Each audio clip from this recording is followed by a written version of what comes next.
Salut à toi. Aujourd'hui, j'aimerais te parler de designer, ou plutôt de dessiner ta vie. En effet, on a tous le droit de vivre notre vie rêvée et on ne s'assied ou on ne prend pas suffisamment son temps pour dessiner sa propre vie. Quand je veux dire on s'assied, eh bien, on devrait s'asseoir et prendre le temps de prendre peut-être un carnet, un calepin ou bien sa tablette, son ordinateur portable et designer sa vie rêvée. Alors, qu'est-ce que tu veux, qu'est-ce que tu ne veux pas dans ta journée rêvée? Les gens que tu veux rencontrer, le type de gens que tu ne veux plus rencontrer, les personnes que tu sais, de toute façon, ce sont des bonnes personnes pour toi et ils vont t'aider à t'évoluer, ils savent davantage que toi et tu peux apprendre énormément et ça va te stimuler. Et l'opposé, les personnes que tu veux pas rencontrer parce que tu sais que ce sont des personnes toxiques qui vont te tirer vers le bas.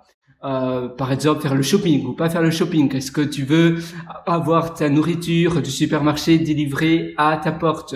Ou bien est-ce que tu veux habiter dans le centre-ville ou bien dans la prairie, dans la campagne, dans une banlieue ou autre?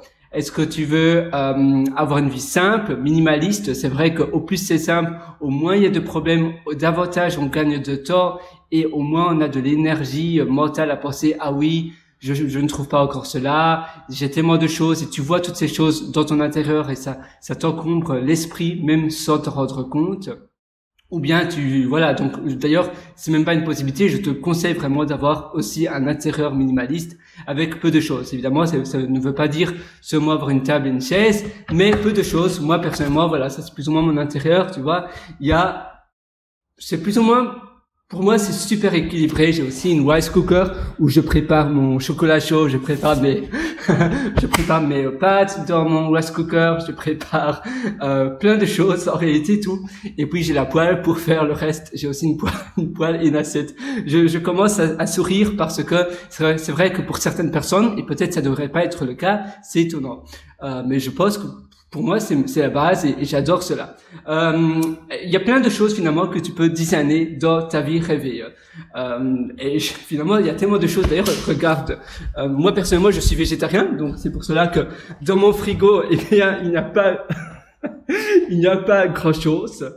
Mais j'ai une assiette, j'ai des bols, tu vois, voilà, et des tasses que j'ai reçu, sinon elle devrait pas être là. D'ailleurs, je vais en donner 3, vu que j'en ai 4.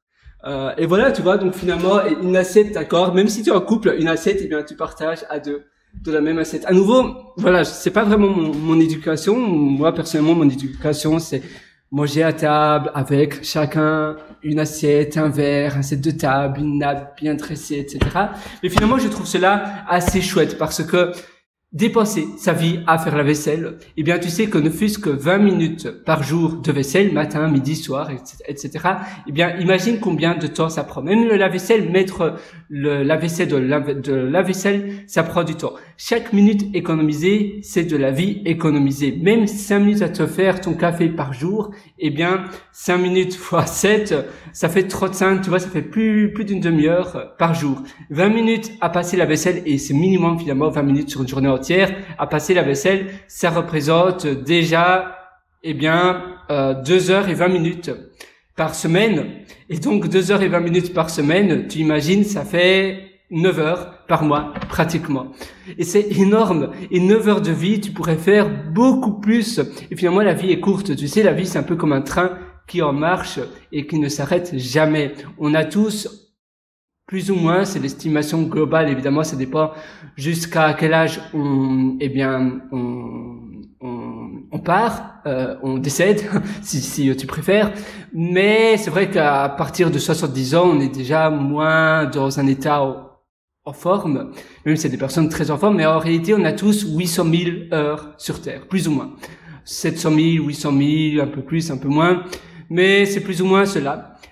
C'est une bonne tranche et c'est important de se réaliser cela parce que le temps, c'est la notion que l'on gère le moins. L'argent, on gère beaucoup mieux. Pourtant, l'argent, c'est un flux, ça va et ça vient. Le temps, Si tu passes 2 heures à faire quelque chose que tu n'aimes pas du tout, eh bien c'est 2 heures de perdu à tout jamais. Tu ne pourras jamais récupérer ces 2 heures. C'est la même chose si tu vas, par exemple, passer, je sais pas, si tu m'écoutes là maintenant, tu m'écoutes, eh bien tu n'auras plus jamais ce même temps à nouveau.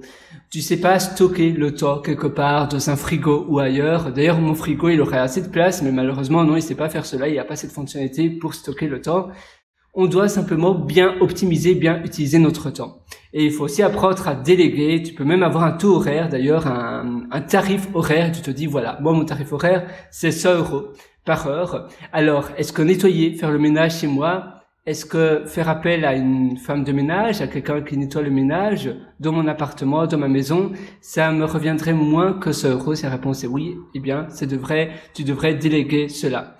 Tu as plein de choses finalement que tu peux dessiner dans ta vie idéale. Donc comme je te disais, les personnes que tu veux côtoyer ou pas, le lieu, la géographie de où tu voudrais habiter, le style de vie et la manière dont tu veux monétiser ta vie.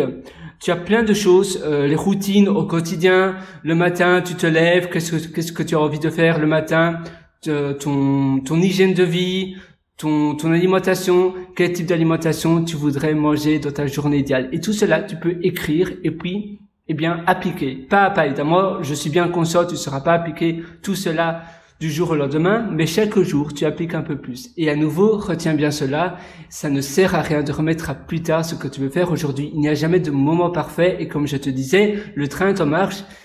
Une journée de perdu, c'est une journée de perdu. Alors, agis, fonce et fais de belles choses. Moi, je suis avec toi. Et d'ailleurs, si tu veux aller encore plus loin dans l'amélioration de ta vie, je t'ai aussi concocté un atelier qui s'appelle Belle Vie. Et ça se trouve sur mon site pierrewriter.com, pierrewriter.com. Moi, je te souhaite tout le meilleur du fond du cœur et à une prochaine. Ciao.